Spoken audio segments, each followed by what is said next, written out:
एक बार की बात है, महात्मा बुद्ध अपने शिष्यों के साथ घूमते हुए वैशाली नगरी में पहुंचे। वैशाली को उस समय 16 महाजनपदों में एक महत्वपूर्ण जनपद माना जाता था, जिसकी ख्याति दूर दूर तक फैली हुई थी। यह नगरी परम वैभवशाली और हर तरफ से संपन्न थी। महात्मा बुद्ध के आने की बात पूरे नगर में फैलते देर न लगी। जिसे जब पता चलता, वह तभी उनसे मिलने पहुंच जाता और उनके उपदेश सुनकर खुद को भाग्यशाली समझता।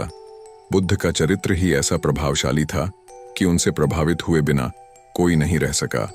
उस नगर की गणिका और राजनर्तकी आम्रपाली भी बुद्ध से मिलने की इच्छुक थी।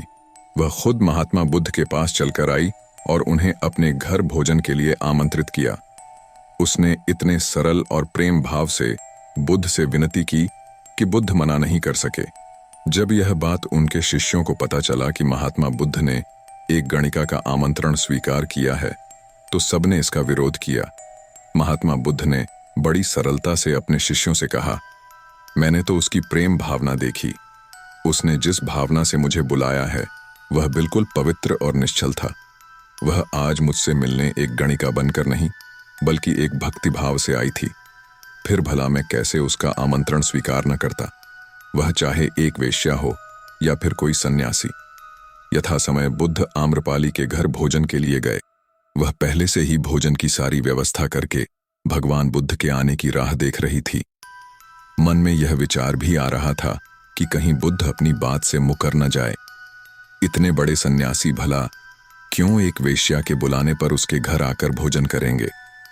परंतु जैसे ही आम्रपाली ने बुद्ध को अपने घर आते देखा, उसकी प्रसन्नता का ठिकाना न रहा। वह दौड़कर दरवाजे पर गई और उनका स्वागत किया।